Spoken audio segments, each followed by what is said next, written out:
Praise the Lord. सारी आदर और महिमा परमेश्वर को मिले। हम ये जानते हैं कि हर एक मसीह जीवन में प्रार्थना का एक जीवन होना बहुत महत्वपूर्ण है। हर एक विश्वासी और हर एक व्यक्ति अपने जीवन में प्रार्थना को करते हैं और प्रार्थना एक ऐसा कार्य है जिसमें हम अपने परमेश्वर के साथ वार्तालाप करते हैं, जहाँ पे हम अपनी ज़रूरतों को रखते हैं और बातों को शेयर करते हैं।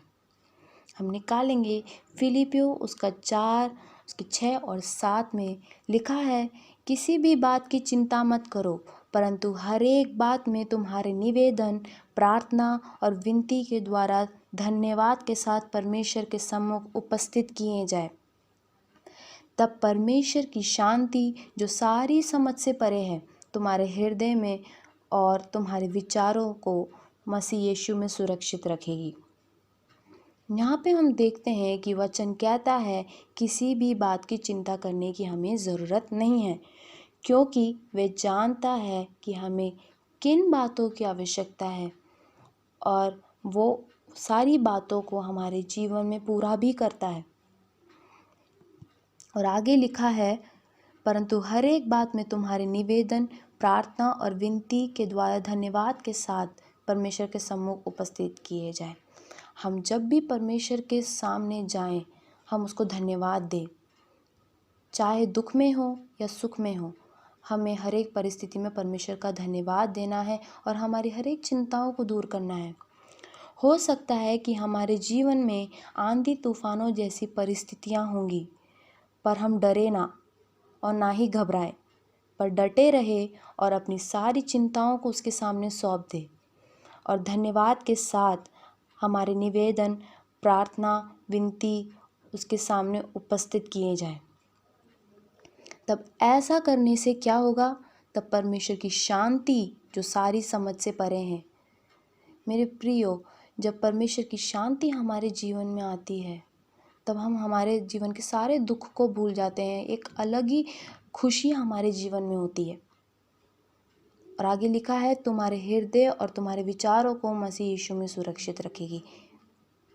जब हम परमेश्वर का धन्यवाद देंगे, एक प्रार्थना एक ऐसा जीवन है जहाँ पे हम सेटिस्फैक्शन को पाते हैं, जहाँ पे हम खुशी को देख सकते हैं।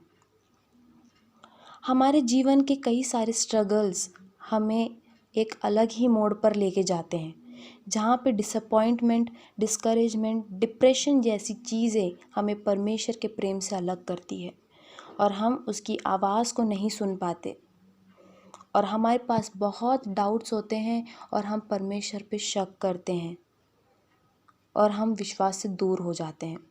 ये तब होता है जब हम प्रार्थना नहीं करते, परमेश्वर की उपस्थिति में नहीं जाते, तब ये सारी बातें हमारे जीवन में आती हैं। तो हमें निरंतर प्रार्थना में लगे रहना है और प्रार्थना ही एक ऐसा जीवन है जहाँ पे हम हमारे परमेश्वर के साथ एक रिलेशनशिप को बिल्ड कर सकते हैं, जहाँ पे हम परमेश्वर से सारी बातों को शेयर कर सकते हैं, जहाँ पे हम परमेश्वर से और अधिक प्रेम कर सकते हैं, जहाँ पे हम परमेश्वर से और अधिक लिपटे रह सकते हैं। जब हम प्रार्थना करते हैं, हमारे लाइफ के कई सारे डिसीजंस को लेने में हमारे साथ पवित्र आत्मा हमारी अगुवाई करता है और हम ये जानते हैं कि हमें हमारी हर एक चिंताओं को परमेश्वर के सामने सौंप देना है, क्योंकि उसे पता है कि हमें किन चीज़ों की आवश्यकता है। और हम देखते हैं यीशु मसीह के जीवन में भी, जब हम देखते हैं जब वो यहाँ पे थे, तब वो प्रार्थना में बहुत मजबूत थे। उन्होंने प्रार्थना करना कभी नहीं छोड़ा और वो प्रार्थना की वजह से ही परमेश्वर के प्लान को, जो मिशन था, उसको पूरा कर पाए। और एक और बात जो मैं बोलना चाहूँगी, हम हमारे व्यक्तिगत रूप में कई सारी बातों में बिज़ी रहते हैं, बहुत सारी बातों में बिज़ी रहते हैं। हमारी स्टडीज़ में कई सारी और बातें होंगी जहाँ पे बिज़ी रहते हैं।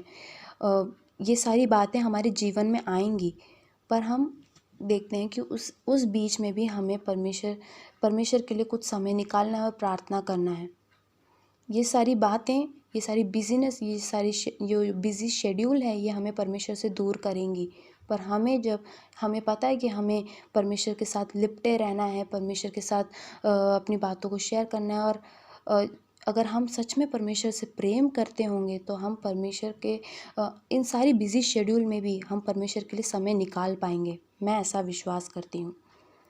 और मैं आप सबको ये बोल के एंकरेज करना चाहूँगी कि निरंतर प्रार्थना में लगे रहें, उससे लिपटे रहें, उससे प्रेम करते रहें, क्योंकि एक प्रार्थना ही एक ऐसा हथियार है जो हर एक बंधनों को तोड़ सकता है, हर एक डिसअपॉइंटमेंट को हमारे जीवन से दूर कर सकता है, हर एक सिकनेस को हमारे जीवन से दूर कर सकता है। हम प्रार्थना में लगे रहें, क्योंकि वो ही हमारे जीवन में हर एक सवालों का जवाब है। मैं आशा करती हूँ आप सबको इस वचन के द्वारा आशीष मिली होगी। Thank you.